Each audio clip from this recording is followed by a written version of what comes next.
Guys, kita maluto nga ako ang munggos. Una guys, ako na siyang gigisa, no? Gigisa ahos bombay, then luya, and then ibutang na nimo tong imong lataan nga munggos. Maglata sa kadag munggos, no? Kung nalata na, pag man mag-gisa itong mga lamas, ilunod na nimo itong munggos. Then, napamatay sabaw-sabaw ang munggos na. Ilunod mo yung mga gahi. Like, kung ano siya kung bisagol. Kalabasa, gabi, o kaning sayote. So, ilunod mo yung gabi. Yung tao-tao, isang kalabasa, din sayote. Then, after na talong.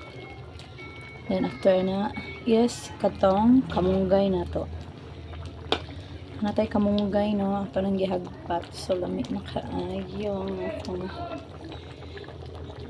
munggos nga gulay. Pero may gabi, oh.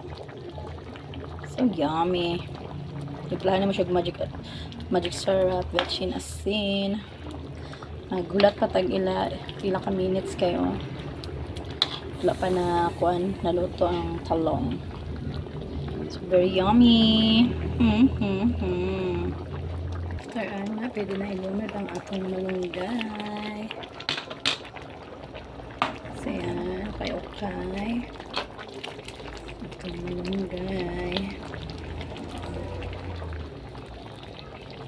Ilang minutes, maluto na siya. Dali lang na kayo siya maluto. Kaya pilari kinabuhian ang kamunggay. So, ayan. Naggasto lang ta kay dinalian siya. Dinalian. Kaya yun ang po'y lakaw. So, yan. Super yummy. Yum. Wow. Napon na siya bulad. Gibutangan ko na siya pinikas nga bulad. Yum. Ready to serve.